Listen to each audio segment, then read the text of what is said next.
Good morning, all of you. My name is Preeti. I'm the faculty of JMC Group of Institution. And आज का मेरा topic है Concepts and Indications of the Health.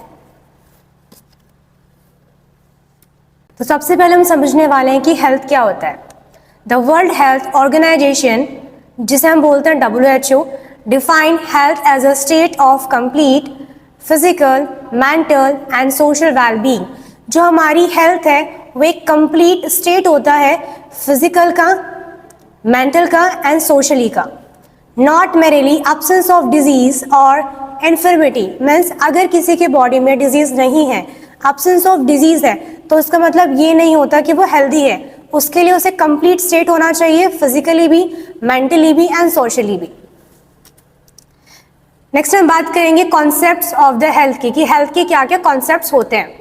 The health is a common theme in most culture. All the community have their health of concept as a part of their culture. अब community में जिसके जो भी culture है उनके according उनका health का concept different होता है. The oldest definition of health, जो सबसे ओल्डेस्ट डेफिनेशन है हेल्थ के, वो होती है हमारी कम्युनिटी के अंदर एब्सेंस ऑफ डिजीज. जो एब्सेंस ऑफ डिजीज है ये आपकी सबसे ओल्डेस्ट डेफिनेशन थी जो कम्युनिटी के थ्रू दी गई थी. नेक्स्ट हम बात करेंगे कौन कौन से कॉन्सेप्ट्स है. First is biological concepts, means physically. Next is ecological concepts, मतलब environment, out of the body. Next हम बात करेंगे साइकोलॉजिकल कॉन्सेप्ट, मीन्स साइकोलॉजी के बारे में. नेक्स्ट हम बात करेंगे हॉलिस्टिक. हॉलिस्टिक मतलब comprehensive, means complete physical, social, mental, spiritual, complete health.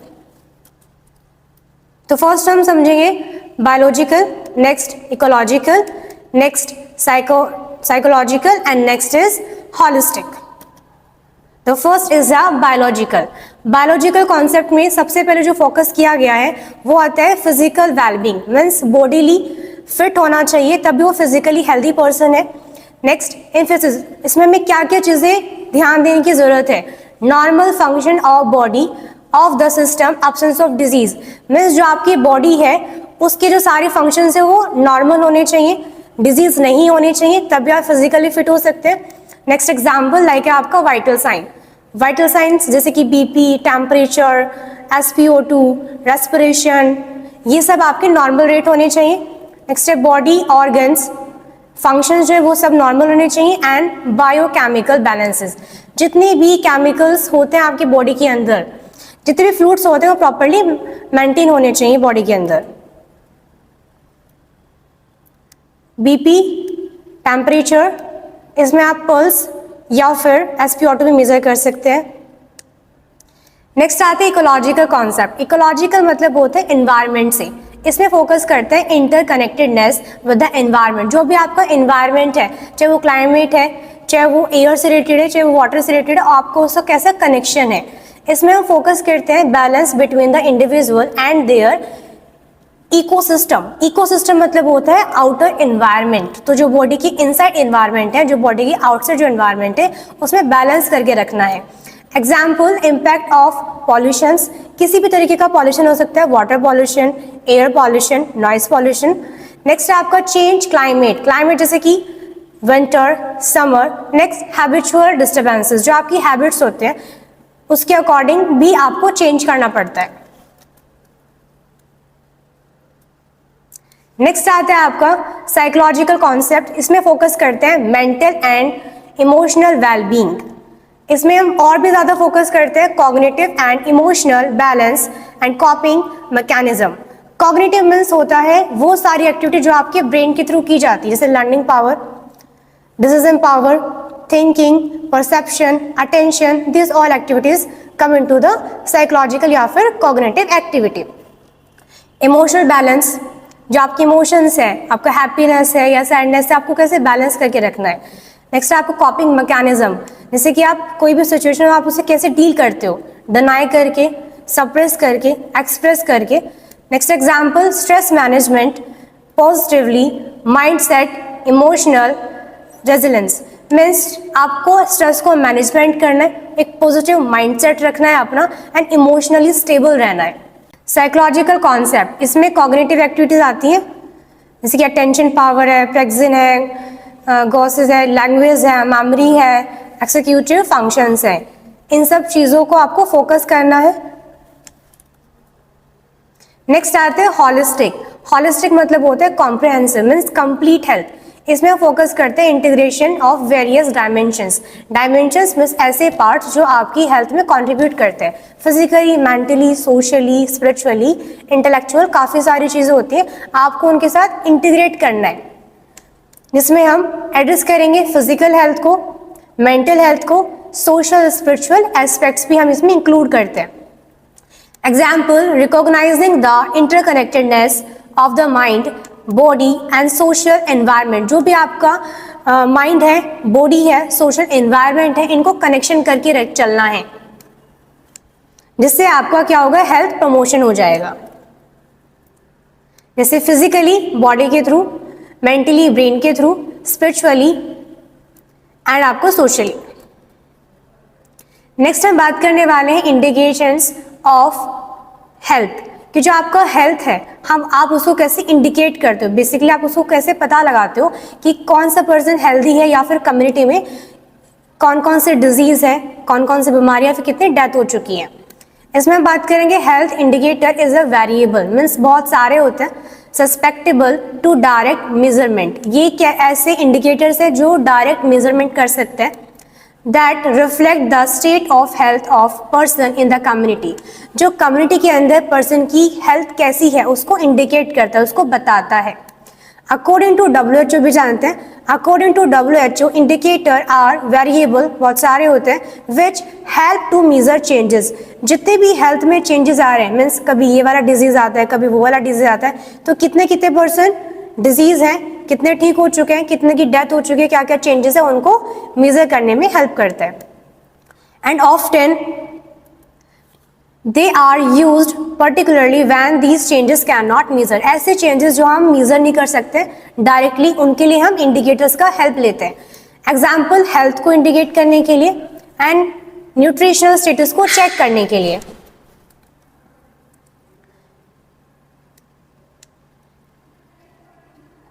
अब हम बात करेंगे characteristics of the indicators. Basically जो कैरेक्टरिस्टिक्स है उसकी विशेषताएं क्या है, क्यों हम इसे यूज कर रहे हैं। First is valid. Valid means ये बहुत ही एक्यूरेट आपको रेटिंग देता है। नेक्स्ट इज रिलेबल, जो इसका रिजल्ट होता है बहुत ही रिलेबल होता है। अगर आप कम्युनिटी में 3-4 टेस्ट करते हैं अलग अलग कल्चर को लेके, तो सिमिलर ही दिखाएगा, डिफरेंसेस नहीं आएंगे। नेक्स्ट आपका सेंसिटिव, मीन्स जो भी चेंजेस बाहर हुए हैं उन्हीं को वो रिकॉर्ड करता है। नेक्स्ट आता है स्पेसिफिक। इसके लिए आप स्पेसिफिक डिजीज के लिए भी यूज कर सकते हैं, लाइक कोरोना को आइडेंटिफाई करने के लिए, लाइक एनी फीवर को आइडेंटिफाई करने के लिए। नेक्स्ट है आपका फिजिबल। फिजिबल मतलब इसमें आप नीडेड, जब भी आपको जरूरत है तभी आप उसको यूज कर सकते हैं। नेक्स्ट है आपका रिलेवेंट, जो इसका रिजल्ट है बहुत ही रिलेवेंट आएगा। नेक्स्ट हम बात करेंगे यूजेस ऑफ इंडिकेटर, कि हमें इस इंडिकेटर्स का यूज क्यों करना है एंड कब करना है। फर्स्ट इज मेजरमेंट, जानने के लिए कि कौन कौन से डिजीज है या फिर कहाँ पे हमें इम्प्रूवमेंट डालने की जरूरत है। नेक्स्ट है डिस्क्रिप्शन, कौन से डिजीज कहाँ पर है और उसको वो कैसे डिस्क्राइब की गई है। नेक्स्ट आपको कंपैरिजन, मीन्स एक कम्युनिटी में दूसरे कम्युनिटी में कितना कंपैरिजन है। बेसिकली हम यहाँ पे विलेजेस में भी कंपेयर करते हैं, कंट्रीज में भी कंपेयर करते हैं। नेक्स्ट है identification of the health needs and prioritising them, means हम क्या करते हैं, आइडेंटिफाई करते हैं कि हमें हेल्थ की कहाँ पे ज़रूरत है, कहाँ पे हमें देनी है और कहाँ पे हमें फर्स्ट कैटेगरी डालना है, कहाँ पे सेकंड डालना है। नेक्स्ट आता है evaluation of the health services. Basically इस इंडिकेटर से जो हेल्थ सर्विसेज है वो इवैल्यूएट कर सकता है। नेक्स्ट हम बात करेंगे planning and allocation of the health resources. जो भी हमारे हेल्थ रिसोर्सेज है उसे हम कैसे प्लान करेंगे, कहाँ कहाँ पे हमें उसे एलोकेट करना है, कहाँ कहाँ पे उसे हम अलाउ करने basically. Next measurement of the health success, हमारा जो इतने सारे टेस्ट हुए हैं, जो हमारा इंडिया की हेल्थ है उसकी जो सक्सेस है उसको मेजर कर सकते हैं कि हमारी जो कंट्री है वो कितना हेल्थी है और या फिर कितने उसके अंदर कितने डिजीज है। नेक्स्ट हम बात करेंगे qualification of the indications. Basically जो इंडिकेशंस है वो कितने टाइप्स के होते हैं, कौन कौन से अलग अलग इंडिकेशंस को हम यूज कर सकते हैं। फर्स्ट आता है इसके अंदर मोर्टेलिटी, जिसका मतलब होता है हम इसमें चेक करते हैं डेथ रेट। नेक्स्ट हम बात करेंगे मॉर्बिडिटी, इसमें हम चेक करते हैं डिजीज रेट को। नेक्स्ट हम बात करेंगे डिसेबिलिटी इंडिकेटर्स, मीन्स डिसेबिलिटी कि कौन कौन पर्सन हैंडीकैप्स है जो अपनी एक्टिविटीज को कंप्लीटली नहीं कर पा रहे हैं। नेक्स्ट हम बात करेंगे हेल्थ केयर डिलीवरी इंडिकेटर्स, जो हेल्थ केयर है वो कहाँ कहाँ पे डिलीवर की गई हैं। नेक्स्ट हम बात करेंगे nutritional status indicator, basically nutrition status कैसा है और उसके लिए हम कौन सा फॉर्मूला यूज करेंगे जिससे हम न्यूट्रिशन हेल्थ को पता लगा सकते हैं। नेक्स्ट है यूटिलाइजेशन इंडिकेटर्स, बेसिकली जो इंडिकेटर्स हैं उन्हें हम कहाँ कहाँ पे यूज कर सकते हैं। नेक्स्ट है indicator of the social and mental health, social and mental health को भी इंडिकेट करने के लिए हम ये सब इंडिकेटर्स यूज कर सकते हैं। नेक्स्ट है health policy indicator, basically government ने भी कुछ पॉलिसीज निकाली हैं जो हेल्थ को इंडिकेट करने में हेल्प करता है। नेक्स्ट है एनवायरमेंटल इंडिकेटर, एनवायरमेंट को जानने के लिए। नेक्स्ट है इंडिकेटर इक्वालिटी ऑफ लाइफ, किस पर्सन की कहाँ पर कौन से कम्युनिटी में जो लाइफ की क्वालिटी है उसको जानने के लिए, उसको आइडेंटिफाई करने के लिए करते हैं। नेक्स्ट है सोशल इकोनॉमिक इंडिकेटर, जो आपकी सोसाइटी है उसमें कैसे कैसे इकोनॉमिक के लोग रहते हैं उसके लिए भी जानने में हेल्प करता है। नेक्स्ट हम बात करेंगे first type measurement of the mortality, mortality means क्या होता है डिजीज रेट को जानने के लिए। Traditionally and universality most epidemiological studies begin with the mortality and mortality data, जो एपिडेमियोलॉजिकल स्टडी है वो स्टार्ट होती है मोर्टेलिटी से एंड मोर्टेलिटी रेट और डाटा से ही। Easy to obtain because of बहुत ही ईजी होती है जिससे वो ऑब्टेन कर सकते हैं किसी भी इंफॉर्मेशन को। Each year information of is analyse and resulting tabulation and made available by each government, जो गवर्नमेंट है वो क्या करती है डाटा को कलेक्ट करती है, उसे टैबुलेशन में लेके आती है। टैबुलेशन मतलब टेबल्स में लेके आती है जिससे काफ़ी इजी होता है डाटा को एनालाइज करना।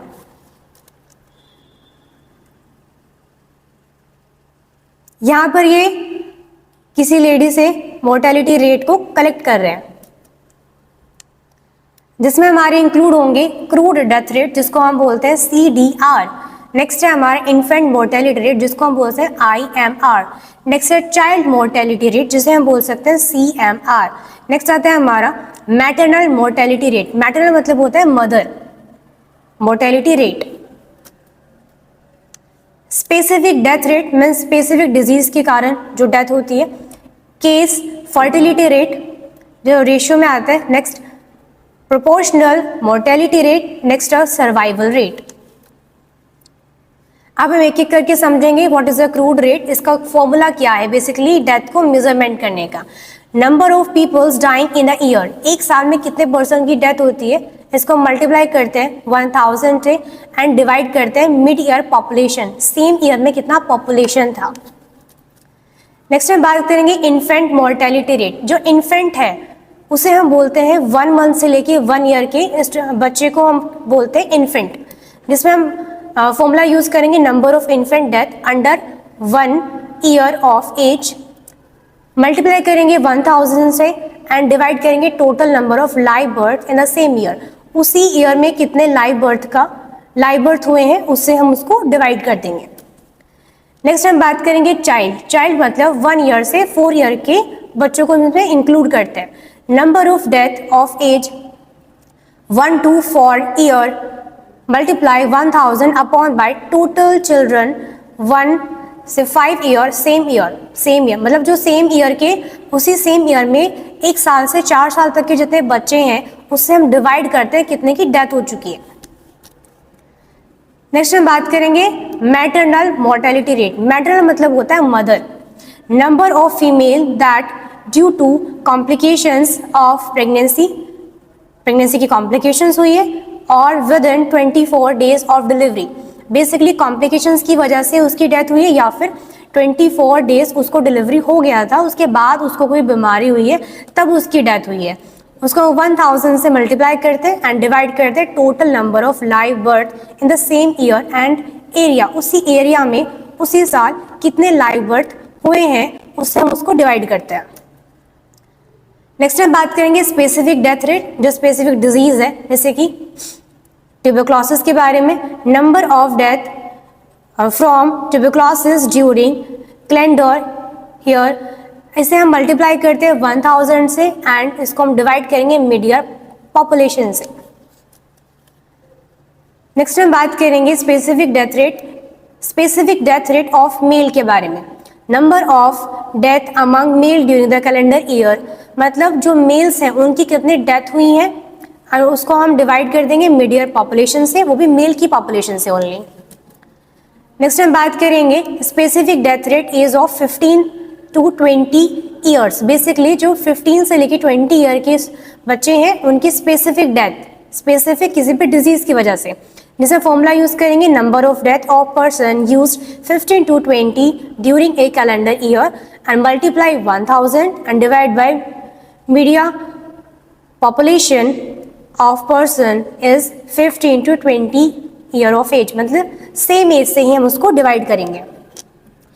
नेक्स्ट हम करेंगे केस फर्टिलिटी रेट, इसमें रेशियो में आता है ये total number of death due to particular disease से टोटल डेथ होना, उसे हम डिवाइड करेंगे total number of cases due to the same disease के कौन कौन से केस हुए हैं एंड उसको हम मल्टीप्लाई करेंगे 100 से।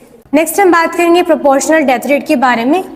It is sometime useful to know what is the proportional of total death or due to the particular causes or what proportion of that are occurring in the particular age group। जो proportion है वो same as में हो रहा है, कौन से year में हो रहा है उसको जानने के लिए हम इसकी हेल्प करते हैं। उसके बाद है प्रोपोर्शनल मोर्टेलिटी रेट, इसमें मोर्टेलिटी रेट आएगा जो स्पेसिफिक डिजीज के अकॉर्डिंग होगा। Number of state from the specific disease in a year, एक ईयर में स्पेसिफिक डेथ्स डिजीज कितनी हो रही है, इसे हम डिवाइड करेंगे total numbers that for all causes of year, मतलब उस ईयर में कितने कारण की वजह से वो डेथ हुई है। नेक्स्ट हम बात करेंगे प्रोपोर्शनल मोर्टेलिटी रेट के बारे में, जिसमें हम बात करेंगे under 5 proportionate mortality rate, number of death under 5 year of age and above, मतलब 5 साल और 5 साल से ज़्यादा जो बच्चे उनके बारे में जानेंगे। Multiply 100 and divide by total number of death due to the same year या सेम पीरियड में। नेक्स्ट हम बात करेंगे प्रोपोर्शनल मोर्टेलिटी रेट के बारे में, जिसमें आएगा हमारा एज 50 एज के, 50 एज है या फिर उससे अबाव एज है, जिसमें हम फॉर्मूला यूज करेंगे number of death due to person age 50 year and above, multiply करेंगे 100 से डिवाइड करेंगे total death rate of all age group in that year, मतलब सेम ईयर में। नेक्स्ट में बात करेंगे सर्वाइवल रेट्स के बारे में, total number of patient alive, कितने पेशेंट्स अलाइव हैं आफ्टर 5 ईयर तक and multiply 100 and divide by total number of patients diagnose and treat, कितने पर्सन जो वो डायग्नोज किए गए हैं, टेस्ट किए गए हैं उनके, और कितने को ट्रीट किया गया है उनसे। नेक्स्ट हम बात करेंगे second type of indicator, measurement of morbidity. Morbidity मतलब होता है disease rate. The morbidity rate has been defined as any department subjective or objective. From a state of physiological well-being, the term is used to equivalent to such term as sickness, illness, disability. Basically ये जो mortality term है ये आपकी sickness को measurement करने के लिए use करते हैं, basically disease को देखने के लिए use करते हैं, जिसमें हम मॉर्बिडिटी रेट, जिसमें आएगा हमारा इंसिडेंट रेट, प्रेवलेंस रेट, ये अटेंडेंस ऑफ ओपीडी। ओपीडी मतलब होता है आउट पेशेंट डिपार्टमेंट, जो आउट पेशेंट डिपार्टमेंट है वहाँ पे कितनी अटेंडेंस है, कितने पीपल्स अपने डिजीज को चेक कराने के लिए आए हैं। एडमिशन एट आईपीडी, आईपीडी मतलब होता है इन पेशेंट डिपार्टमेंट, मीन्स कितने पेशेंट ऐड हैं, एडमिट है हॉस्पिटल के अंदर। ड्यूरेशन ऑफ हॉस्पिटल स्टे, मतलब जो हॉस्पिटल है वहाँ पे कितने पेशेंट कितने टाइम तक रह रहे हैं। सबसे पहले बात करेंगे इंसिडेंट्स के बारे में, defined as the number of new cases. इसमें जो इंक्लूड होंगे वो न्यू केसेस होंगे occurring in the defined population during a specific period of time. एक स्पेसिफिक पीरियड होगा जिसमें हम न्यू केसेस को मॉनिटर करेंगे। Number of new cases of specific disease, specific disease होगी और न्यू केसेस भी होंगे हमारे during a given a time period, एक टाइम पीरियड में, जिसे हम मल्टीप्लाई करेंगे 1000 से एंड डिवाइड करेंगे population at risk during the period. Next हम बात करेंगे प्रेवलेंस के बारे में। The term disease prevalence refer specification to all current cases, means जो भी करंट केसेस है एंड एग्जिस्ट, जो अभी भी केसेस है उनके बारे में, at given point in the time and over a period, एक पॉइंट पे भी और पूरे पीरियड में भी हम उसको पॉपुलेशन को चेक करेंगे। It is the two type, ये दो टाइप्स के होते हैं, पहला point prevalence and second is period prevalence. फर्स्ट आएगा point prevalence, number of all current cases of specified, means disease existing at the given point in time, एक point पे कितने डिजीज हैं जो अभी एग्जिस्ट कर रही हैं, इसको हम मल्टीप्लाई करेंगे 100 से एंड डिवाइड करेंगे estimated population at the same point in the time, same he point पे।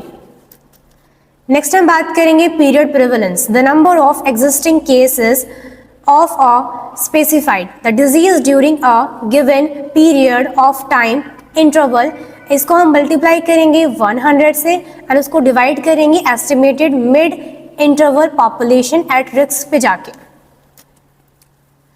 नेक्स्ट हम बात करेंगे अटेंडेंस ऑफ ओपीडी कि कितने पेशेंट्स अपनी डिजीज को टेस्ट कराने के लिए आ रहे हैं।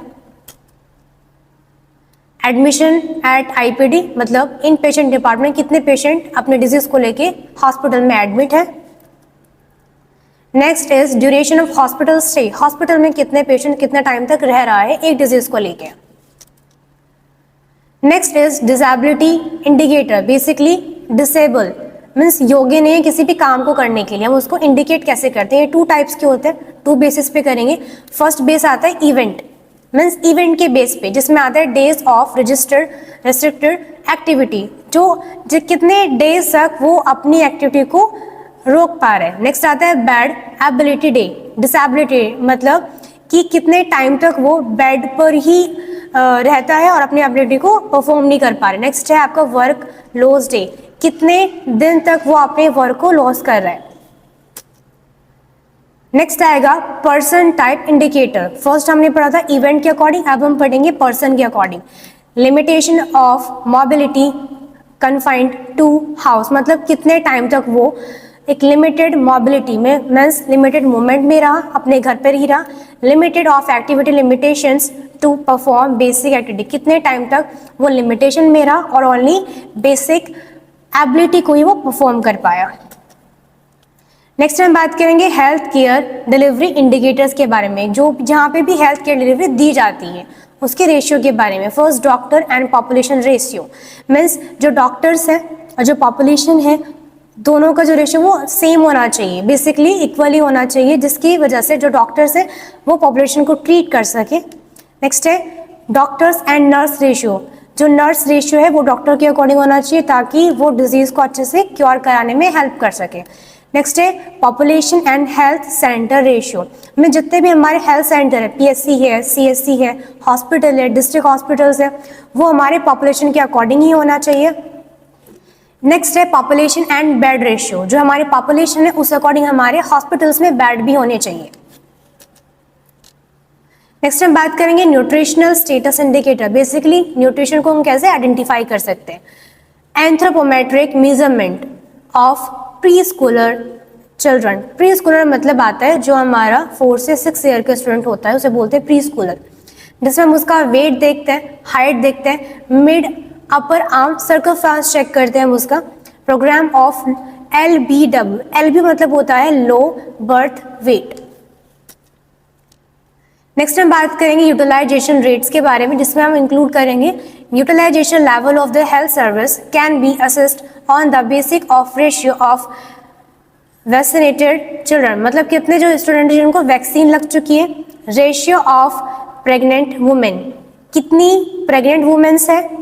Number of peoples using the family planning, कितने पर्सन है जो फैमिली प्लानिंग्स को ले रहे हैं, मेथड्स एंड डिस्चार्ज रेशियो, कितने पेशेंट जो वहाँ पे डिस्चार्ज हो चुके हैं। नेक्स्ट हम बात करेंगे social and mental health indicators के बारे में। These include suicide, basically suicide के कितने केसेस है, होमिसाइड मीन्स हत्या, कितने की हत्या हो चुकी है, वायलेंस भी हम चेक करते हैं, रोड एक्सीडेंट भी हम चेक करते हैं, स्मोकिंग भी हम चेक करते हैं, एंड फैमिली वायलेंसेस, फैमिली में वायलेंस हो रहा है उनको भी हम उसके रेट को मेजर करते हैं। These all provide a guide to social action, basically ये जो सारी चीज़ें हैं, सुसाइड है, होमिसाइड है, वायलेंस है, फैमिली वायलेंस है, ये क्या बताते हैं कि सोसाइटी में कितना सोसाइटी में इंडिकेटर्स बताती है कि वहाँ पर कितनी हेल्थ की ज़रूरत है। नेक्स्ट हम बात करेंगे health policy indicator, basically government कितना जैसे कि proportion of GNP spend on health service, जो हेल्थ सर्विसेज है, जो हमारे गवर्नमेंट हॉस्पिटल्स हैं, सेंटर्स हैं, उस पर गवर्नमेंट कितना मनी को स्पेंड कर रही है, इसको जानने के लिए। नेक्स्ट हम देखेंगे environmental indicator. These environment indicator include population of air, water, sound, radiation, solid water, improper light and ventilation, toxic substance in the food and water. Basically इसमें इन्वॉल्व करते हैं पोल्यूशन को, चाहे वो एयर पॉल्यूशन हो, water pollution हो, sound pollution हो, या फिर रेडिएशंस की वजह से, सॉलिड वाटर की वजह से, इम्प्रॉपर लाइट की वजह से, एंड वेंटिलेशन की वजह से, एंड टॉक्सिक सब्सटेंस की वजह से, जो फूड्स में और वाटर में होते हैं, उनकी वजह से कितनी डिजीज हो रही है, कितनी डेथ हो रही है, उसको हम इंडिकेट करते हैं। नेक्स्ट हम बात करेंगे सोशल इकोनॉमिक इंडिकेटर्स के बारे में। These indicators are the direct measure of health, ये इंडिकेटर्स ऐसे हैं जो हेल्थ को डायरेक्ट मेजर करते हैं, जिसमें हम आते हैं rate of increase of population का कितना रेट हो रहा है, कितना इंक्रीज हो रही है population, rate of unemployment, basically unemployment कितना है मीन्स बेरोजगार कितना है, इलिटरेसी रेट मीन्स कितने लोग हैं जो अभी तक पढ़े हुए नहीं हैं, फैमिली लिटरेसी भी चेक करते हैं कि कौन सी ऐसी औरतें हैं जो पढ़ाई नहीं करती हैं। नेक्स्ट है प्लेस ऑफ लिविंग, वो कहाँ पर रहते हैं, पर कैपिटा इनकम मीन्स हम उनका इनकम चेक करते हैं कितना इनकम है। सो आज हमने पढ़ा है कॉन्सेप्ट्स ऑफ द हेल्थ, जिसमें हमने 4 टाइप्स पढ़े, इंडिकेटर्स पढ़े, जिसमें हम हेल्थ को एंड डिजीज को, डिसेबिलिटी को मेजर करते हैं। अगर आपको कोई भी क्वेरी है तो आप कमेंट सेक्शन में लिख सकते हैं। Thank you everyone.